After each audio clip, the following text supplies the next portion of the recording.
Jæja, góðan dag kæru systkini og áhorfendur og vinir og bara fólk sem fjær og nær. Við erum komið hérna til þess að lofa Drottin okkar og frelsara. Þetta gefur ykkur orð í upphafi þessara stundar sem var yfirskrift hjá Hvítasunnuðssöfnuði á Íslandi. Það var suður í Vestmannaeyjum og það var þetta orð úr Jeremía 22. kapitula og 29. vers: Ó land, land, land, heyr orð Drottins. Ég ætla að hafa þetta eins og yfirskriftina hjá okkur, því að til þess erum við að predika og til þess erum við að kunngjöra vilja Guðs til þess að landið okkar heyrir orð Drottins. Og gyðingarnir, þeir hafa þetta svo skemmtilegt að þeir segja það að landið sem að þeir búa í núna og heitir Ísrael, það svaraði þeim. Þegar þeir komu þarna inn, það fór alltaf blómstra og það breyttist úr eyðimörk og yfir í fagurgrænt og iðjagrænt land. Þetta þarf líka að gerast á Íslandi og land, land, land, heyr orð Drottins. Það þarf að laga landbúnað og sjávarútveg, það þarf að laga ýmislegt í landinu og það lagast ekki fyrir en orð Guðs hljóma hjá okkur. Þið heyrið það, við erum að fara í pólitík. Þetta stórt og mikið mál. Byrjum í Jesú nafni.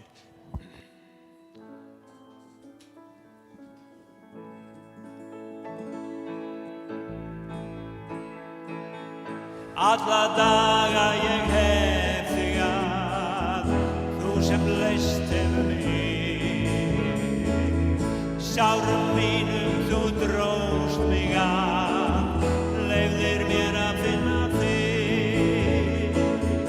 Alla daga ég hef þig að, þú sem leyst hefur mig.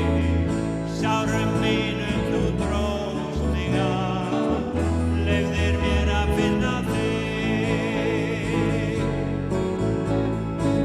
á breiðum vegi myrkursins sá ég ekki neitt.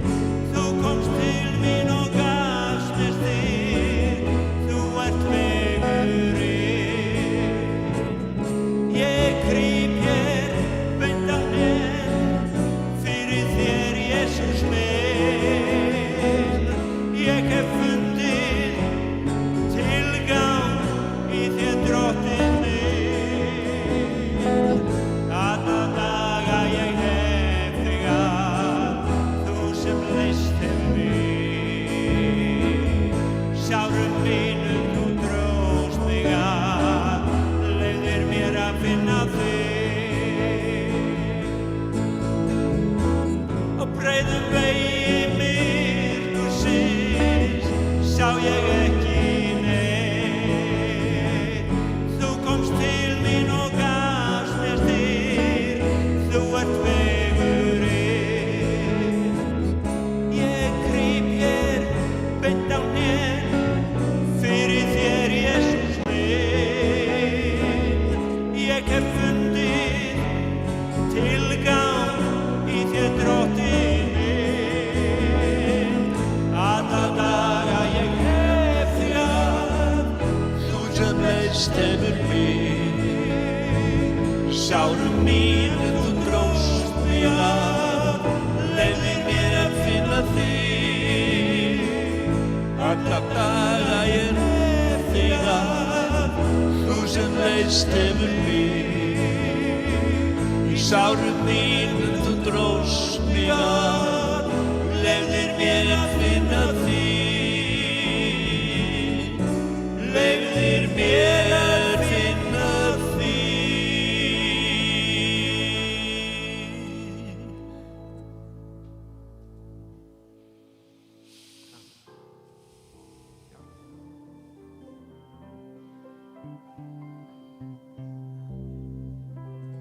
Við sögðum á síðasta sunnudag, ég nefndi það að á sama tíma og myrkur grúfir yfir jörðinni að þá dýrð Guðs líka fyrir þá sem standa upp. Og við ætlum að syngja aftur sama söng og við sungum þá vegna þess að það er gott að fá það inn í hjarta sitt að andi Guðs, hann að starfa.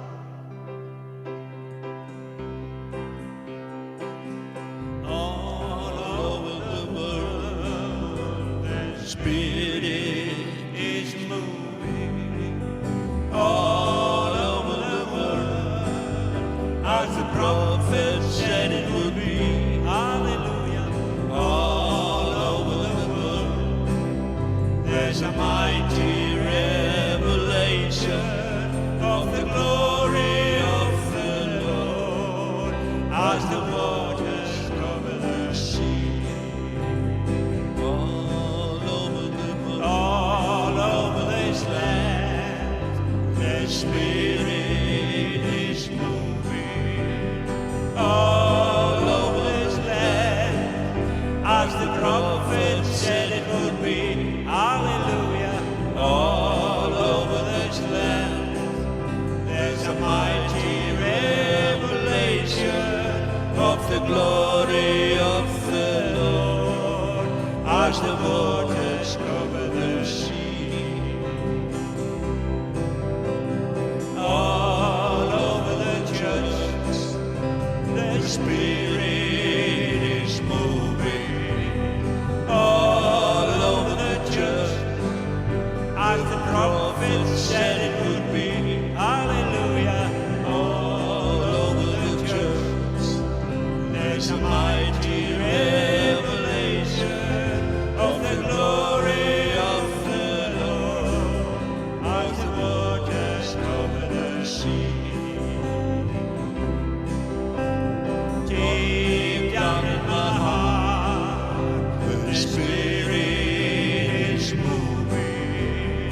Deep down in my heart, as the prophet said it would be. Hallelujah.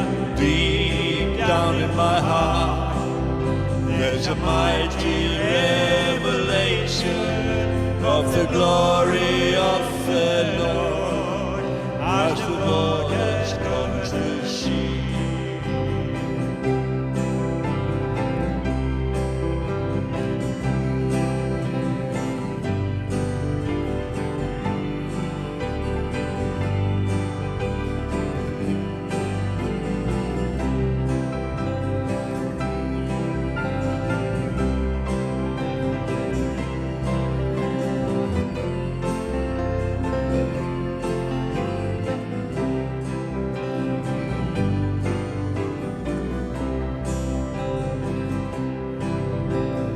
All over the world, the Spirit is moving.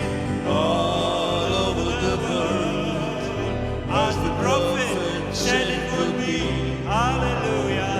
All over the world, there's a mighty revelation of the glory of the Lord as the waters cover the sea. Of the glory of the Lord as the water covers the sea.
Give me oil in my lamp. Keep me burning.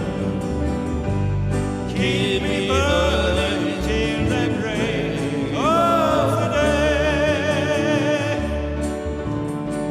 Sing Hosanna, sing Hosanna, sing Hosanna to the King, to the King.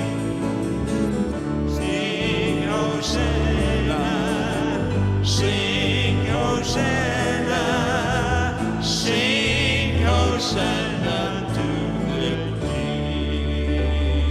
Hallelujah, Lord. Hallelujah.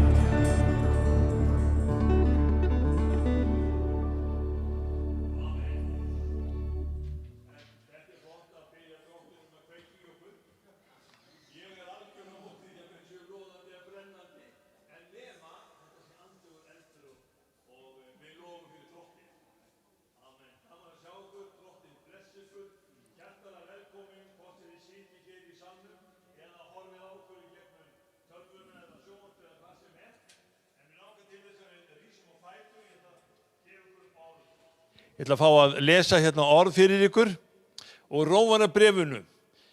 Við vorum hér á karlafundi í gær, mjög merkilegum karlafundi.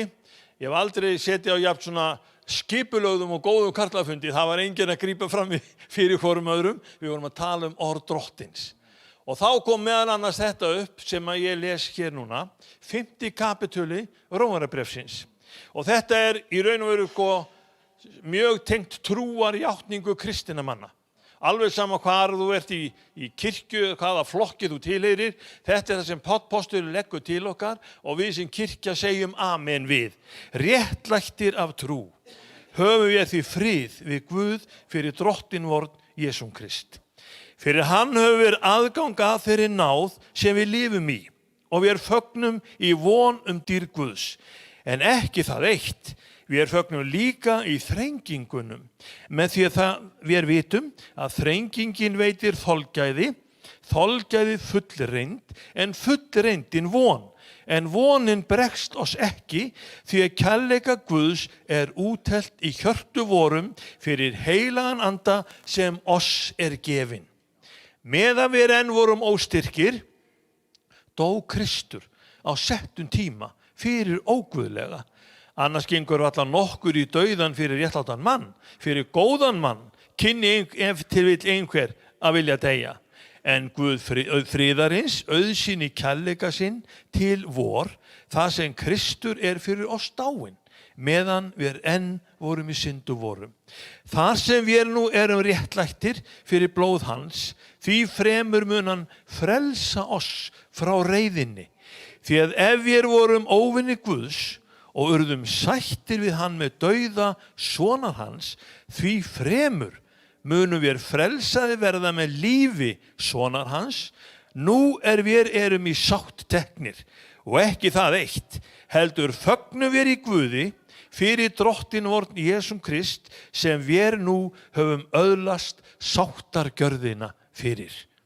Megi orð Drottins ríkulega blessa þig, setjast að í hjartaðinu og megi meitla þetta inn í þinn anda og þína sál að við erum sátt við Guð að því Guð sætti sig við okkur.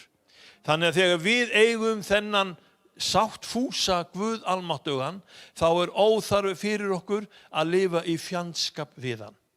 Segjum amen við því sem hann segir og boðar, tökum við því með þakkargjörð, svo opinberun sem Guð gefur þér og mér, það hans vilji. Það getur vel verið að menn séu með alls konar skoðanir eins og þið heyrið, pólitíski flokkar stíga fram og koma með fullt af loforðum, en ég ætla að fá að biðja fyrir því núna að það komi viska og vit yfir þjóðina. Það vit að við mögum velja fyrst og fremst af fólk sem vill hið kristilega yfirbragð yfir þjóðina. Og ég veit að það ýmsar stefnur sem að líta vel út, en þið vitið alveg hvernig stjórnmálin fara, þau svíkja við minnsta tilefni.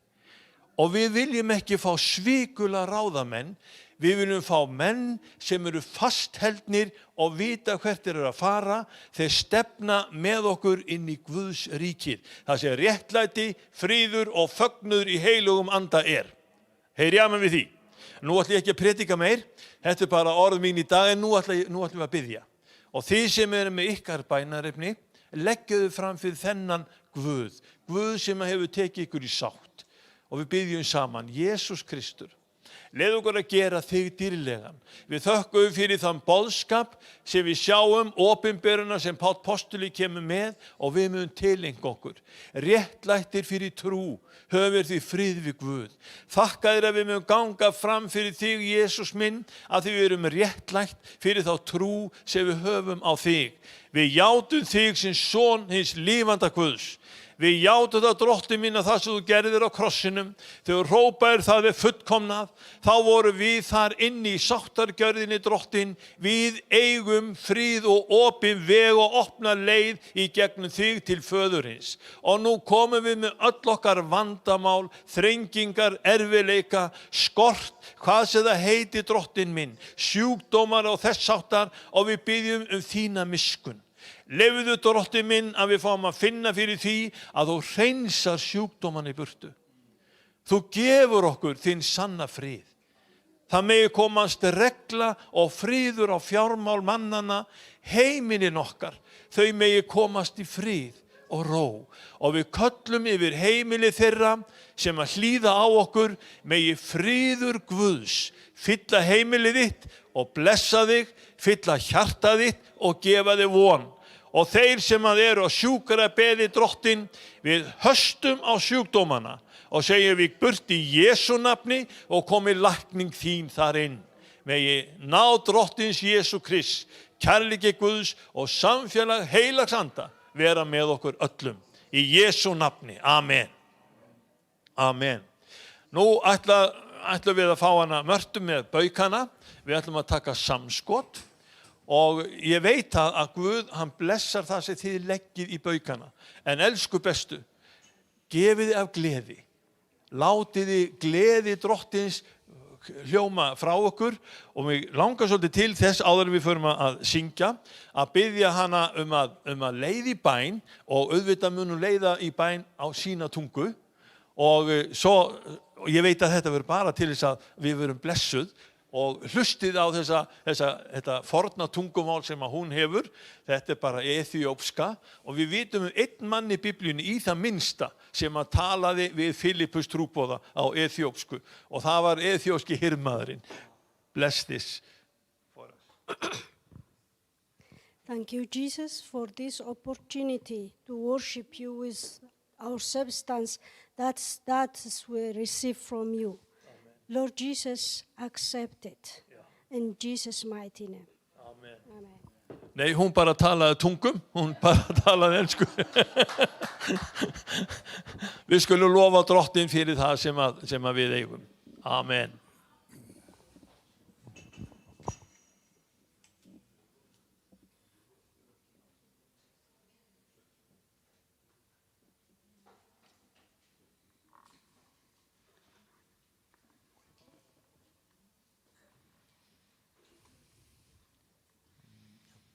Hefurðu heyrt þennan Jesú?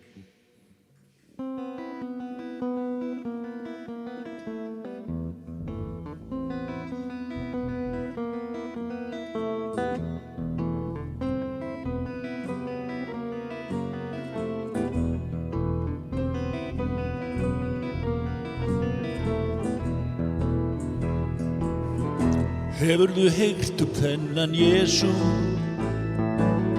og allar yndislegu góðu fréttirnar sem hann að segja öllum sem að hlusta. Jesús, Jesús, segðu líka mér. Jesús, Jesús, segðu líka mér. Jesús, Jesús, segðu líka mér. Jesús, Jesús, segðu líka mér. Hefurðu heyrt hvað hann gerir við þá sem trú og leita til hans eftir hjálp? læknar halta lama blinda og vekur dauða. Jesús, Jesús, vek þú líka mig. Jesús, Jesús, vek þú líka mig. Jesús, Jesús, vek þú líka mig. Jesús, Jesús, vek þú líka mig. Hafirðu sundur kramið hjarta og sár sem engin meðul hafa geta greið. Ham til hans með þína harma og segðu Herra, Jesús, Jesús, miskunna þú mér. Jesús, Jesús, miskunna þú mér. Jesús, Jesús, miskunna þú mér. Jesús, Jesús, miskunna þú mér.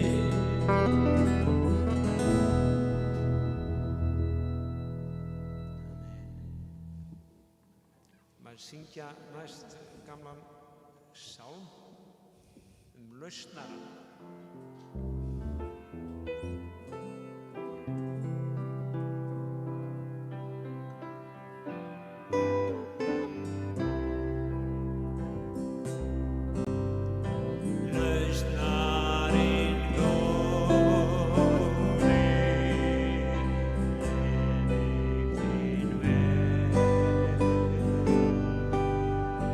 Leirinn þú móta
Sjá aumur á mér, elsku drottinn minn. Dragðu mig upp úr dýkinu. Sjá aumur á mér, elsku drottinn. Dragðu mig upp úr dýkinu. Kom til mín, Jesus, kom til mín, Jesus, kom til mín, Jesus, og snertu mig. Kom til mín, Jesus, kom til mín, Jesus, kom til mín, Jesus, og snertu mig.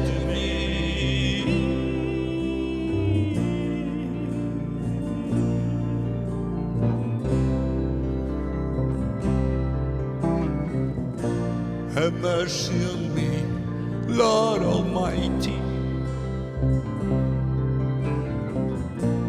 Drag me away from the abyss. Have mercy on me, Lord Almighty. Drag me away from the abyss. Come to me, Jesus. Come to me, Jesus. Come to me, Jesus, and touch me. Come to me, Jesus. Come to me, Jesus. Come to me, Jesus, and touch me.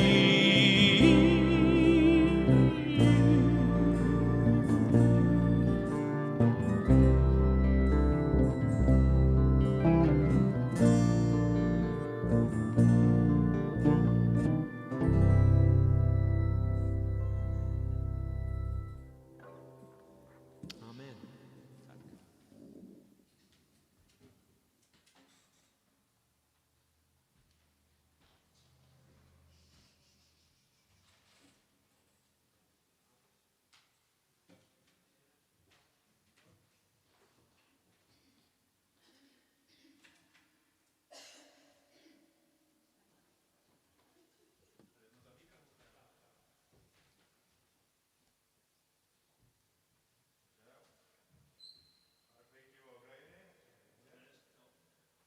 Komið sæl, ég ætla að segja ykkur frá viðburði sem verður 17. til 20.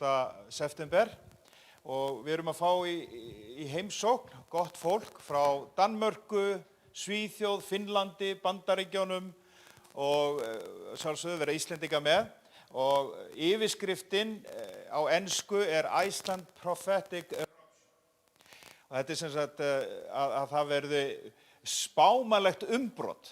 Hið spámanlega eitthvað sem okkur gefið í Biblíunni. Við lesum í Efesus 4:11 að hann gaf Jesús þegar hann steig upp til himna, þegar hann var búinn að gefa þeim skipun að fara og gera allar þjóðir að lærisveinum. Það getið, allar þjóðir. Og við erum með áætlun sem við heyrum gríðarlega mikið að nei, við viljum engin landamæri. Við erum bara glóbalisma og allir eiga að vera vinur og þú átt ekki að eiga neitt og vera aldrei hamingjusamari. Þetta stefna í dag, í alvöru. Og ef það glóbalismi þá engin landamæri. Og við konunguna sem á að erfa þjóðirnar. Þannig að 2 + 2 eru 4. Við þurfum ekki að skoða meira. Nema að í Efesus 4:11 þá sagt að hann gaf okkur þessar gjafir. Það eru postular, spámenn, trúboðar, hirðar og kennarar. Og spámaðurinn, það þessi sem bendir á leiðina. Þetta ekki fólk sem eitthvað með einhverjar yfirnáttúrulegar gáfur, heimurinn vill kalla það, hann skyggn. Nei, þetta fólk sem heyrir frá Guði. Og það bendir þér á. Og við segjum á góður íslensku, glöggt gests augað. Og oft það gott þegar þú færð utanaðkomandi aðila og hann allt í einu bendir þér á, eða þú heyrir eitt orð frá Guði og það umbreytist allt. Eitt orð. Orð Guðs lifandi og kröftugt. Því það verður ekki hlekkjað. Því verður ekki hnekkt. Það lifir og varir. Og þess vegna erum við að setja þessa ráðstefnu af stað og við viljum, þetta er hópur fólk sem hefur kallað sig Nordic Prophetic og þau hafa beðið stöðulega fyrir þjóðin okkar, fyrir Íslandi. Og fólki finnst mjög merkilegt það sem að gerast á Íslandi. Við keyrum bara Reykjanesbraut og segja, já, góða sanna. Og við setjum enga tengingu. En samt oft svona atburðir sem að Guð gerir til þess að vekja okkur upp. Þannig að ég hvet ykkur 17. til 20. 17. verðum við með bænastund á föstudagskvöldi, laugardaginn byrja frá 4 til 6 og svo aftur kvöldið og síðan á sunnudagsmótinu. Þetta ekkert löng dagskrá, en ég hvet þig til þess að koma og mæta og heyra orð Guðs. Og þeir sem hafa setið undir spámannlegri þjónustu, að það gerist eitthvað gott þegar Guð talar beint inn í þitt líf. Og það oft þar sem að þú hefur setið og byrju, hver lengi drottin? Bara hver lengi? Og síðan kemur eitt orð og það algjör umbreyting. Búm, vá, nú sé ég. Sá sem blektur, hann veit yfirleitt ekki að hann sé blektur. Hann veit það bara ekki. Allavega það mín reynsla. Ég bara vissi ekki að ég veri blektur. Ég held að lausnin væri hérna og lausnin væri þarna, en það orð drottins. Heyrðu, 17. til 20. september. Amen.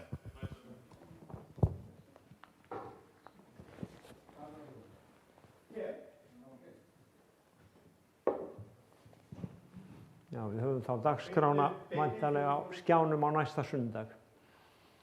Amen. Takk fyrir það. Það var kona sem sagði einhvern tímann, það var reynda hvern predikari, hún sagði, ef þú ert fastur, þá þarftu spámann. If you are stuck, you need a prophet. Og það ekki öllum sem líkar við spámennina. Elía, hann var ekki beint elskaður, þannig að hann þurfti að fela sig. Ég veit það ekki, kannski þarf þetta fólk að fela sig þegar það búið að vera hér. Við skulum vona ekki. En ég hef verið að tala bænahús og síðasta sunnudag þá vorum við að tala ákveðna þjónustu í bænahúsinu og við ætlum að tala aðeins það áfram í dag og við ætlum að byrja í Lúkas, þið getur flett upp í Lúkas 18. Mér langar bara aðeins að rifja upp hús Guðs bænahús og það var Jesús Kristus sem sagði það. Það ekki kenning mín eða Hvítasunnu-kirkjunnar. Jesús Kristus sagði hús mitt á að vera bænahús fyrir alla þjóðir. Og þess vegna höfum við reynt að biðja fyrir öllum þjóðum. Og í bænahúsinu eða húsi Guðs, þar fer fram ákveðin þjónusta. Og í hugum flestra, þegar hugsa kirkju eða hús Guðs, þá sjá þeir fyrir sér kirkjukór, prest, með hvítan kraga og sjá svona ákveðna athöfn fyrir sér. En þegar við skoðum ritningarnar, að þá það ekki endilega svo þjónusta sem Guð var að biðja Við lásum síðast að Guð, hann lítur niður og hann að leita fólki, ekki til að halda fallega samkomu, heldur fólk sem hann getur notað til að gera sinn vilja. Og ein af þessum þjónustum sem við erum að fást við núna að hann að leita að fyrirbiðjendum. Jesaja 59:16 segir, ég leitaði og ég sá engan fyrirbiðjanda. Íslenska þýðingin segir, ég sá engan sem vildi skerast í leikinn. Þannig að hann kom sjálfur niður í það skiptið og við ætlum að líta á aðrar ritningar hér þar sem Guð kemur líka sjálfur niður og það bæn okkar í raun og veru að við fáum að upplifa það áður en við yfirgefum þessa jörð að Guð komi sjálfur niður enn einu sinni og hristi þjóðirnar og tali til þjóðanna. En ég sagði hús Guðs bænahús og í húsinu þjónusta við Guð. Ein af þessum þjónustum fyrirbæna þjónusta. Við lásum Önnu, við lásum hann, hvað hét hann, Símeon, og við heyrðum að Guð, hann talar fyrst til þjóna sinna spámannana, og fyrirbiðendur eru líka stundum kallaðir varðmenn, og við fórum í það síðast að Guð, hann sýnir varðmönnum sínum á undan. Það augljóst að varðmaður á verði, og til hvers höfum við varðmenn? Við höfum einn hérna sem var einu sinni í Securitas, og hann átti að gæta þess að engin lögbrjótar færu á óviðkomandi staði. Hann átti að halda vörð verðmæti hússins. Og við höfum varðmenn í raun og veru til að halda vörð verðmæti hússins.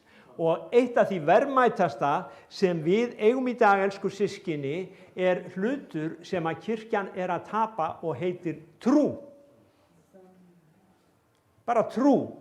Af því að það svo auðvelt að koma saman og gera allt þetta sem við erum að gera, en við komum að því að Jesús, hann sagði þetta kynið fer ekki út nema með bæn, og hann sagði af því að þið hafið ekki trú, þá gátu þið ekki gert þetta. Og við erum að upplifa það í okkar kirkjum í dag að það ákveðnir hlutir sem við getum ekki gert, og það voðalegur dónaskapur, segir fólk, að segja að það sé af því að við höfum ekki trú. En Jesús sagði það, þannig að ég bara endurtek það sem Jesús sagði. Og sjáðu til, ég ekki að tala að einhverja trú sem þú getur búið til eða unnið upp með því að verða spenntur eða eitthvað.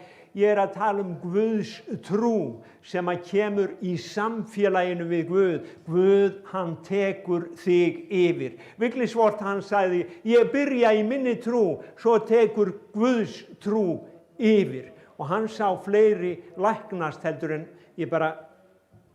nokkur annar hér á Vesturlöndum hefur séð. En í Lúkas, við erum búin að finna það núna, þá segir hann einn dæmisögu það, hvernig þeir skyldu stöðugt biðja og eigi þreytast. Og ég var að hugsa þetta orð þreytast, að orðið, ég fletti því upp og það á ensku það to be utterly spiritless, to be weared out, exhausted, að þú gjörsamlega búinn á því. Og það getur líka þýtt to faint, sem bara líða út af, eða bregðast, og í þriðja lagi að vera veikur, að hjartaði það bara gefur eftir, þú missir kjarkinn, sem sagt, þú búinn á því. Við höfum orð fyrir þetta sem segir að vera útbrunnin, við segjum að þessi og þessi útbrunnin, og ef við útkulnun líka, og í raun og veru, ef við brennum út, að þá þurfum við ekki að fyrirverða okkur fyrir það. Alls ekki, vegna þess að, það eru margir sem hafa brunnið út á undan okkur, en það sem við getum gert, við brennum út, að það að rísa upp aftur. Og ég hef sagt ykkur frá því oft áður að í vinnunni minni að þá hef ég unnið við rafgeima, og ég hef þurft að taka á móti útbrunnum að rafgeimum. Og þeir voru svo útbrunnir að þeir tók ekki hleðslu. Og vitið þið hvað ég gerði við þá? Ég setti á þá hleðslutæki og bara mjög lítið, mjög lágt í amperum, til þess að eins og að vekja þá. Og maður lét þá vera þannig kannski í sólarhring, 2 sólarhringa, og allt í einu vöknuðu þeir og þeir byrjuðu að taka á móti. Og veistu hvað? Að ég held að ég hafi stundum upplifað sjálfan mig svona að maður alveg búinn á því og maður þarf bara að fá svona smá vakningu aftur af því að maður er útkeyrður og maður er búinn og maður má ekki láta neitt vita að maður sé búinn af því að, já, við skulum ekki segja meir það. Við eigum ekki að vera búnir, við eigum ekki að vera útbrunnir, við eigum að vera fyrirmyndin, en sjáðu til að það er alveg sama í hvaða stöðu þú ert, við eigum öll í þessari baráttu. Og Jesús hann er að segja hérna, þetta fyrsta vers, hann sagði þeim dæmisögu það, hvernig þeir skyldu stöðugt biðja og ekki brenna út.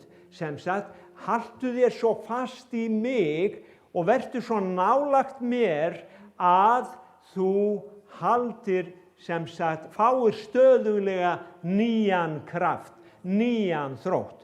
Og svo er líka meira í þessu að þegar við erum saman, sjáum til við erum að tala fyrirbiðjandan, Páll hann talar það er svona ritningar í bréfunum sem þið sjáuð oft, já ég hvet ykkur til að biðja fyrir þessum og verið stöðugir í bæninni fyrir þessum, já Palli minn, þetta er bara svona við erum stöðugir í bæninni, en sjáu Páll, það var eitthvað dýpra hann á bakvið, Páll vissi að það var fólk sem gat brunnið út, hann vissi að það var fólk sem gat gefið upp vonina, hann vissi að það var fólk sem gat gefist upp, þess vegna sagði hann, við þurfum að hafa í kirkjunni, í bænahúsinu þessa stöðugu þjónustu sem að heitir fyrir bænar þjónusta vegna þess að ef einn er að kikna að þá er annar þar til að reisa hann upp. Amen.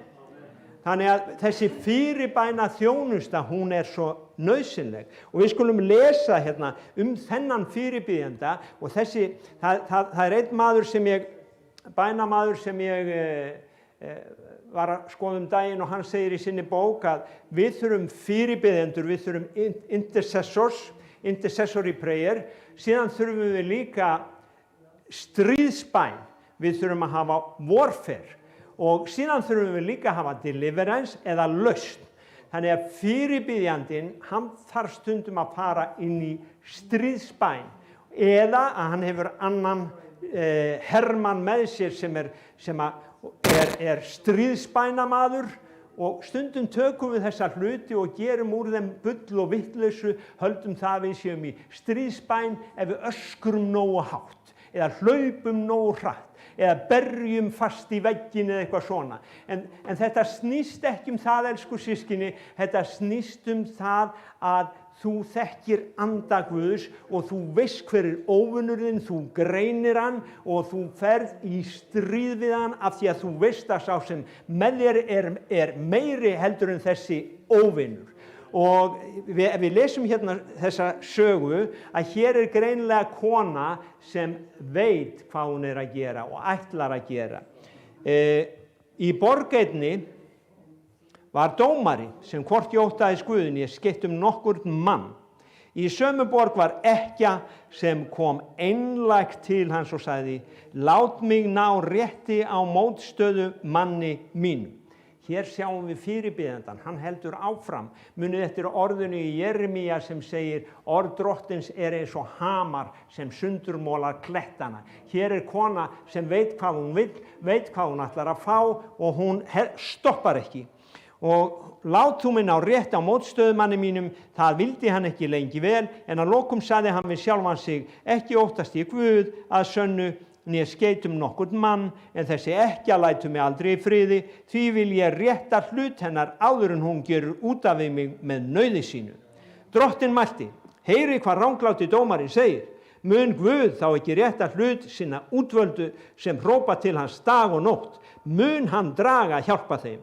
Ég segir, hann mun skjótt rétta hlut þeirra en mun mannssonurinn finna trúna á jörðu þegar hann kemur.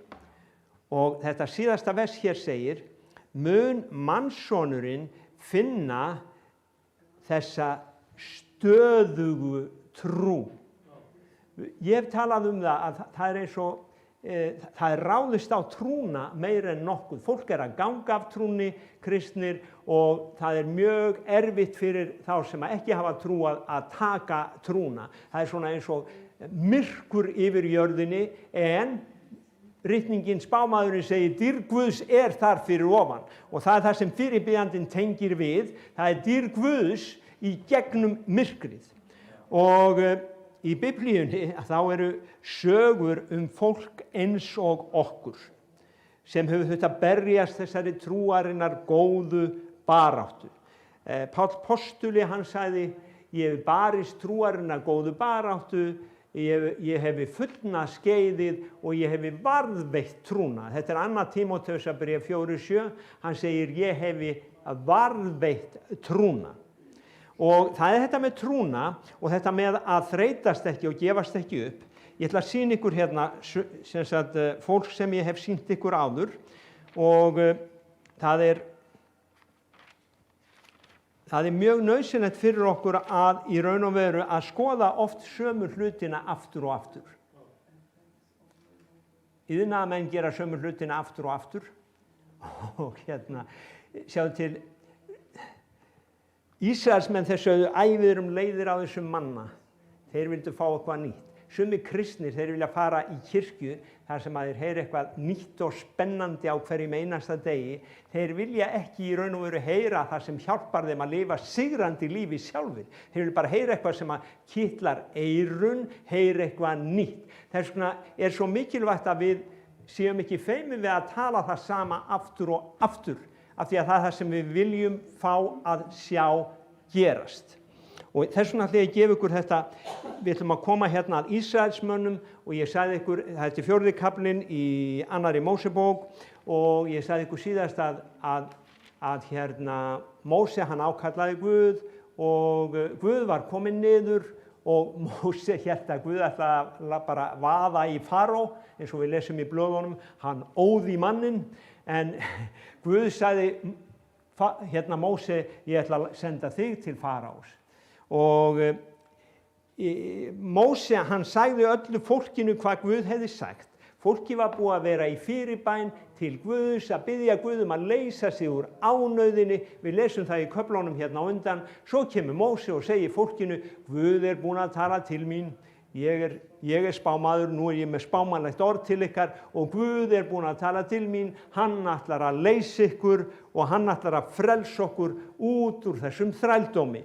Og í 31. versinu, 2. Mósebók, 4. kafli, þá lesum við þetta, fólki trúði og þeir heyrðu að Drottinn hefði vitjað Ísraelsmanna og litið á þeirra, féllu þeir fram og tilbáðu, sem sagt fólki trúði.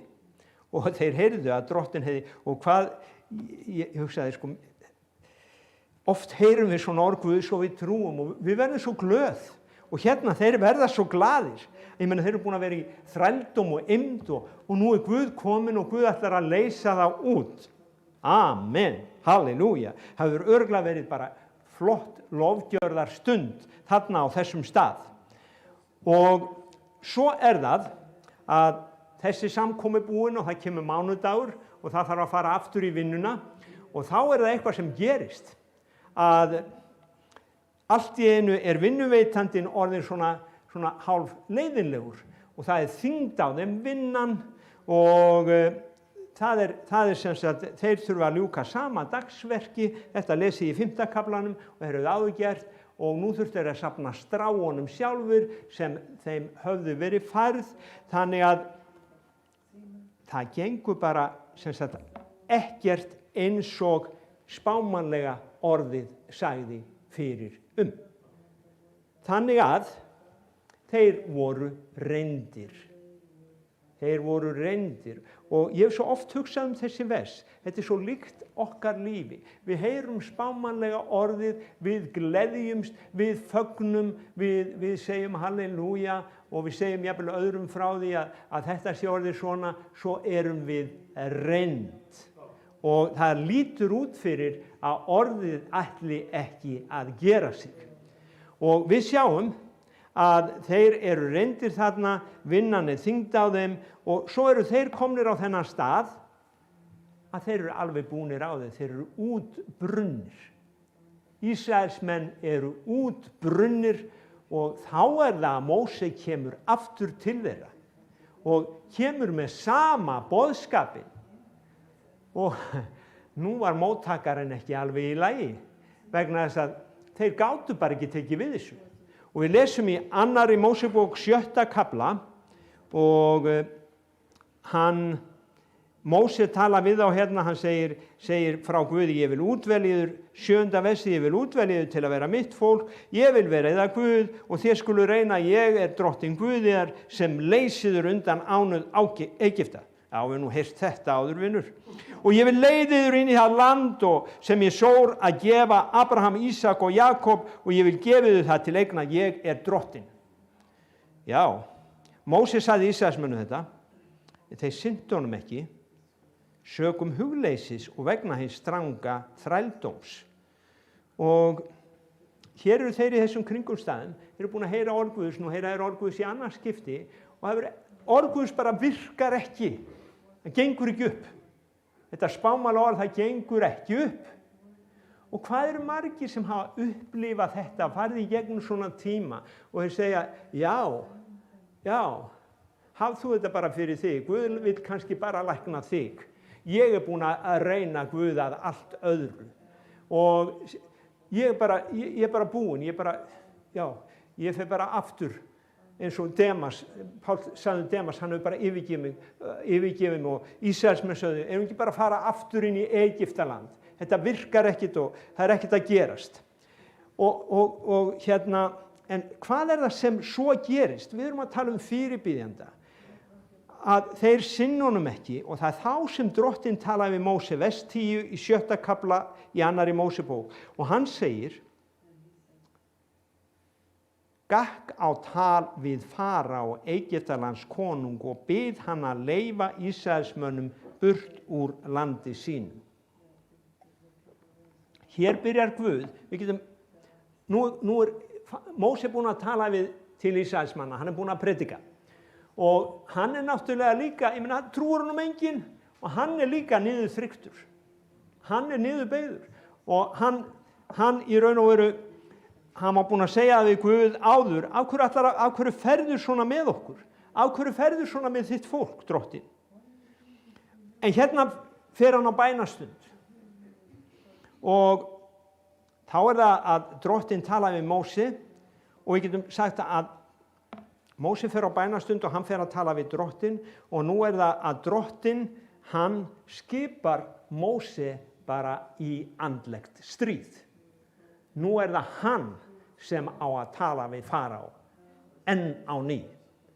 Og hann á að segja, let my people go. Hann kemur aftur með orðið, gef fólki mínu farar leyfi. Og hér sjáum við að fólkið var búið á því, fólkið var útbrunnið, en fólkið átti fyrirbiðjanda. Fólkið átti fyrirbiðjanda og þegar við klárum að lesa þessa sögu, að þá sjáum við að fólkið það var leitt út af Egyptalandi með í miklum sigri. Dýrð drottins fór fyrir því í skýi og eldstólpa og Guð fór fyrir þeim, þeir fóru yfir haf og drottinn sendi plágur til að staðfesta orðið sitt. En það var fyrirbiðjandi hérna þegar allir aðrir gáfust upp, þá var einn sem hélt áfram að biðja og það er boðskapurinn minn í dag. Það var einn sem misti ekki trúna. Og þú segir, hvað á ég að gera ef ég hef mist trúna? Sæktu trúna aftur til drottins, byrjaðu aftur að tala við drottinn. Kannski þarftu bara að byrja smátt og smátt, en byrjaðu aftur að tala við drottinn. Og það er þá sem að Guð kemur með orðið. Og það er einmitt þetta að sjáðu, þegar við förum í bænastríð eða byrjum lausnarbæn, það gerist ekki nema Guð gefi þér orðið til Faraós. Það var Guð sem gaf Móse orðið. Og þess vegna er þetta svo mikilvægt, elsku systkini, að við þurfum fyrir bæna þjónustu, við þurfum að halda hvert öðru uppi í bæn og í trú. Og Páll postuli, hann sagði, ég hefi varðveitt trúna. Ég veit ekki hvað, ég verð svo leiður stundum þegar ég líti kringum í hinum kristna heimi og ég sé þá sem hafa ekki varðveitt trúna. Og ég held áfram að biðja fyrir þeim sem Guð segir mér að biðja fyrir og ég held áfram að kalla þá inn og trúa því að Guð muni reisa þá aftur upp. Það var maður sem hét Pétur og hann átti sér líka fyrirbiðjanda. Sá fyrirbiðjandi hét Jesús Kristur. Pétur, hann hafði brugðist Kristi og Pétur var alveg búinn á því. Hann hafði brugðist sínum eftirvæntingum eins og ég talaði áður og hann var gjörsamlega búinn og honum fannst hann vera bara vonlaus, en það þá sem að Jesús kemur til hans, Jesús Kristur, hann uppörvar hann og hann segir bara við hann, Símon, Símon, Lúkas 22:31, Satan krafðist yðar að sælda yður eins og hveiti, en ég hefi beðið fyrir þér að trú þín þrjóti ekki. Satan krafðist þín, en Símon, ég hefi beðið fyrir þér að trú þín þrjóti ekki. Og við sjáum hvernig Símon Pétur síðan ásamt öðrum byrjaði aftur í samfélaginu við Guð ásamt 120 öðrum í lofstofunni og þau byrjuðu að biðja, þau heldu áfram að biðja og þau heldu áfram að biðja í 10 daga þar til Guð kom niður. Þar til Guð kom niður. Þannig að mér hefur alltaf fundið svo merkilegt að Jesús segir, Símon, ég hef beðið fyrir þér að trú þín þrjóti ekki. Hann var ekki bara að biðja ég beði fyrir þér að þér líði vel, nei, ég beði fyrir þér að trú þín þrjóti ekki. Hebreabréfi 7:25 segir okkur að við eigum þennan og höfum þennan sama fyrirbíðanda sem að hann Pétur hafði og Hebreabréfi 7:25 það hér.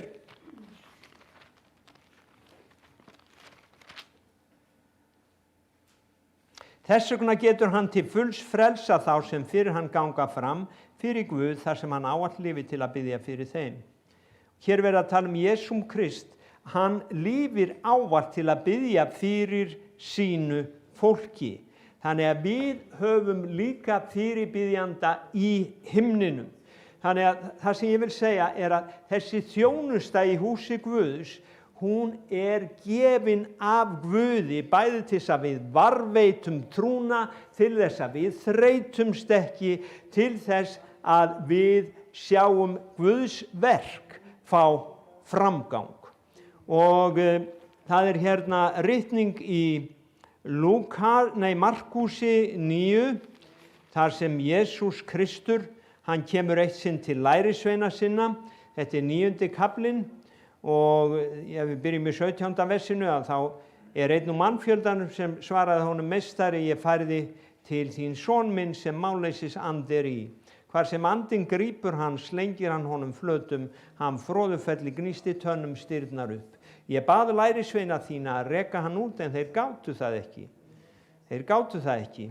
Jesús svaraði þeim, ó þú vantrúa kynslóð, hversu lengi á ég að vera hjá yður, hversu lengi á ég að umbera yður, færið hann til mín.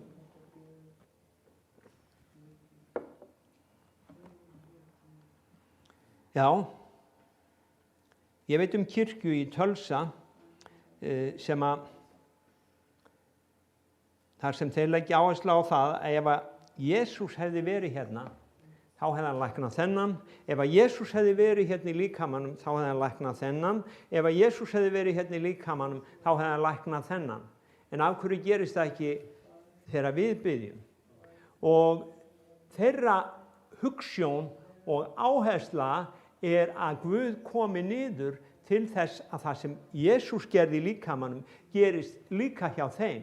Og þeir hafa lagt allt undir. Þeir eru búin að biðja og leita Guðs í 25 ár til að þetta megi verða og þeir stoppa ekki. Og við hérna getum spurt okkur, ekki bara miklu þægilegra að vera svona venjulegu kristinn, eins og það var í konungabókunum einhvers staðar, það var Guðsmaður og svo var það Guðsmaður. Þegar hann reisti barnið hennar upp frá dauðum. Fyrst var hann bara guðsmaður, en svo var hann guðsmaður þegar að sonur hennar reis upp frá dauðum. Og spurningin viljum við bara hafa guðsmenn eða viljum við hafa guðsmenn sem að í raun og veru koma fram í nafni Guðs, gera það sem þeir sjá föðurinn gera? Viljum við fá kirkjuna á þann stað? Og spurningin viljum við biðja fyrir því, viljum við berjast fyrir því, viljum við trúa því að Guð geti og vilji gjöra svo? Jesús segir, ó þú vantrúa kynslóð, hversu lengi á ég að vera hjá þér, hversu lengi á ég umbyrðu, færið hann til mín. Þeir færa hann til Jesú, en leið og andinn sá hann, teygði hann drenginn ákaflega, hann féll til jarðar, veltist og fróðufeldi. Jesús spurði þá föður hans, hversu lengi hefur honum liðið svo? Hann sagði frá bernsku. Oft hefur hann kastað honum bæði í eld, vatni til að fyrirfara honum, en ef þú getur nokkuð þá sjá aumur á okkur og hjálpa okkur. Og svo, ef við lesum þessa sögu, og við höfum farið í það áður, að þá sjáum hvað Jesús, hann gjörsamlega, hann hefur allt vald í þessum kringumstæðum. Það engin ótti þó að drengurinn sé þarna eins og dauður. Jesús, hann bara snýr sér að föðurnum. Hvað þetta búið að ganga lengi? Og síðan segir hann við hann frá bernsku. Svo oft hefur hann kastað honum bæði í eld, vatn til að fyrirfara honum. Ef þú getur nokkuð þá sjá aumur á okkur og hjálpa okkur. Og ef þú getur eitthvað, ég reynið að bera þetta aðeins saman við okkur og kirkjuna. Ef einhver kæmi, ef þú getur eitthvað og hann með einhvern lamaða mann, þá hjálpaðu mér. Svara þú svona eins og Jesús. Ef þú getur, verður þú svona hálf hneykslaður. Ef þú getur, komdu með hann og látum þetta gerast. Sjáðu, Jesús segir, ef þú getur, sá getur allt sem trúir. Jafnskjótt hrópar faðir sveinsins, ég trúi, hjálpa þú vantrú minni. Nú sér Jesús að mannfjöldi þyrpist að, þá hastar hann á óhreina andan, segir, þú dumbi daufi andi, ég býð þér far út af honum, kom aldrei framar í hann. Þá æpti andinn, teygði hann mjög og fór, en sveinni var sem nár og flesti sögðu, hann dáinn. Hann dáinn. En Jesús tók í hönd honum, reisti hann upp og hann stóð á fætur. Þegar Jesús var kominn inn og orðinn einn með lærisveinum sínum, spurðu þeir hann, af hverju gátum við ekki, Jesú? Af hverju gátum við ekki? Hann mælti, þetta kyn verður ekki rekið út nema með bæn. Og hérna koma margir inn og segja, já, en þetta var Jesús. Já, þetta var Jesús, en þetta var sá Jesús sem átti samfélag við föðurinn í bæn. Þetta var sá Jesús sem vaknaði á morgnana til að biðja. Þetta var sá Jesús sem fór seint afsíðis til að biðja. Þetta var sá Jesús sem átti þetta bænalíf sem þurfti til að kasta þessum illa anda út. Jesús, hann kom fram sem maður. Þannig að þetta með fyrirbænina, að það snýst líka trú. Hefurðu trú fyrir því að koma á bænastund? Hefurðu trú til að taka þig frí úr vinnunni til að koma á bænastund? Það var einu sinni, við lesum það í gömlum aftureldingum, að fólk tók sér frí úr vinnunni til þess að fara á mót. Það var einn maður á bænastundi á Hverfisgötu 44, hann var, minnir mig frá Vopnafirði, það var hringt í hann og þá var síminn inni í íbúðinni hjá Ásmundi og Þórhildi og hann neitaði að fara í símann nema einhver kæmi og leysti sig af í bæninni. Svona var alvaran mikil, sjáðu að okkur, já, ef síminn hringi hérna á bænastund og þá hleypum maður bara út og, sjáðu, það vantar eitthvað aftur tilbaka af þessum guðsótta. Ég ekki að tala lögmál, ég bara að tala að við virkilega trúum því sem við erum að gera. Sjáðu, ef við trúum, þá þetta mikilvægt. Ef við trúum ekki, þá skiptir þetta engu máli. Ef þú trúir ekki að skiptir neinu máli að biðja, þá náttúrulega biður ekki. Og ef þú trúir ekki að skiptir máli að við höfum fyrirbiðjendur, að þá náttúrulega bara skiptir það ekki máli. En Ég veit, ef þið lesið bækurnar hennar Katrín Kuhlmann, vitið þið hverjir fengu kraftaverkin oftast á samkomunum hjá henni.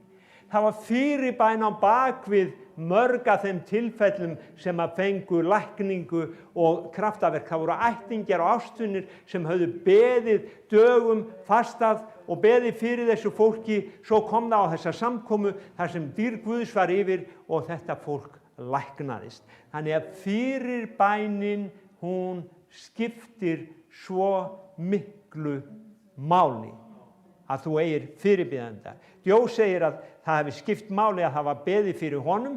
Hann er 75 ára, hann fekk COVID á bara versta stigi út í Ameríku. Það var beðið fyrir honum, hann er læknaður og hann er kominn í vinnuna aftur af því að hann átti fyrirbiðjendur. Amen. Hann er svona einn af þessum 75 ára COVID. Menn er að segja að þeir eiga bara að deyja, en ekki okkar djó vegna þess að hann átti fyrirbiðjendur sem báðu fyrir honum og hann er hér á meðal okkar í dag. Amen. Þannig að þetta er svo mikið atriði eins og Jesús segir að hann var að kenna. Og Jesús er að kenna okkur í dag hvernig við eigum stöðugt að biðja og ekki þreytast. Það er það sem Jesús vill ennþá kenna okkur, að við eigum stöðugt að biðja, og þetta þýðir ekki endilega að þú þurfa að vera á hnjánum allan daginn, en þetta þýðir samt það að þú hefur trú fyrir því að biðja. Hann sagði dæmisögum það hvernig þeir skyldu biðja, stöðugt biðja og eigi þreytast. Og við höfum séð að hvernig mennirnir, hvernig við lendum öll í sömu krísónum alveg aftur í aðra Mósebók og við erum að lenda í dag. Við heyrum orðið og okkur finnst það ekki virka, við sjáum ekki það sem Guð sér, við sjáum ekki að Guð hefur ennþá sína áætlun og við bara brennum út í stað þess að fara inn í fyrirbæn. Og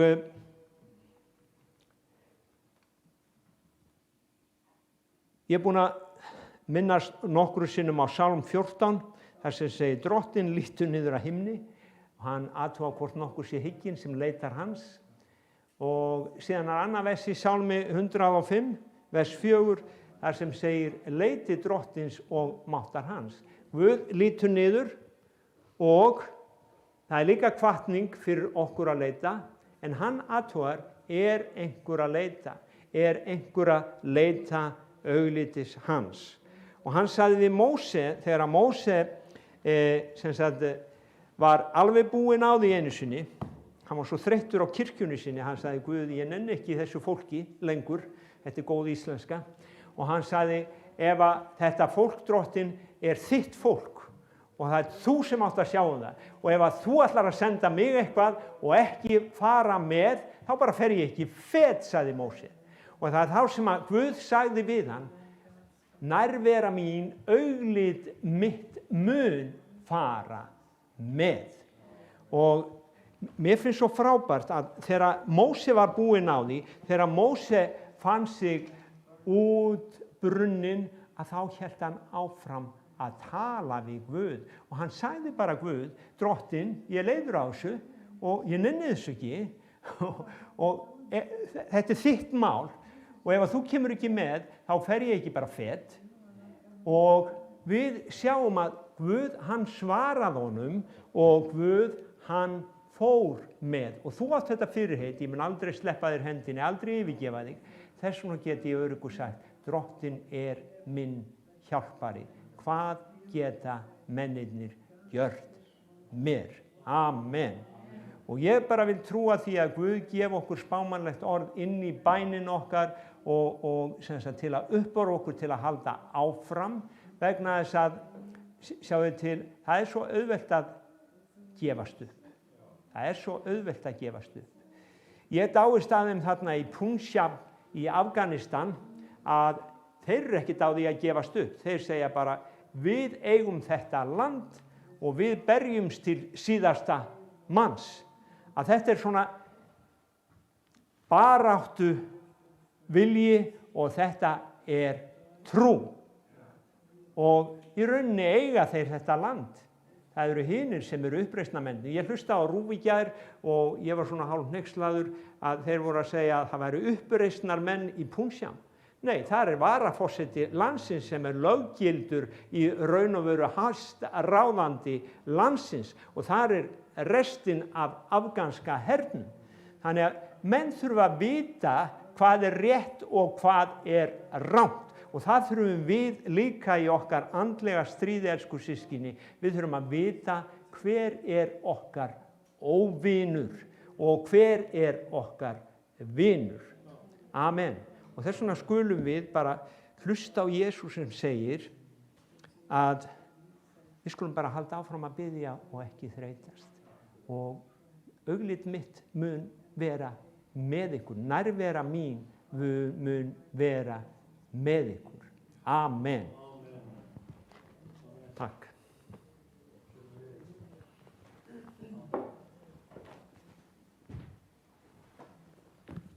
Takk fyrir Gísli minn og Drottins blessi þann sem heyrir. Við erum komið þá að lokum þessara samkomu og útsendingar en áður en við kveðjum, við stoppum bara útsendingu, þá ætlum við að ganga til brauðsbrot.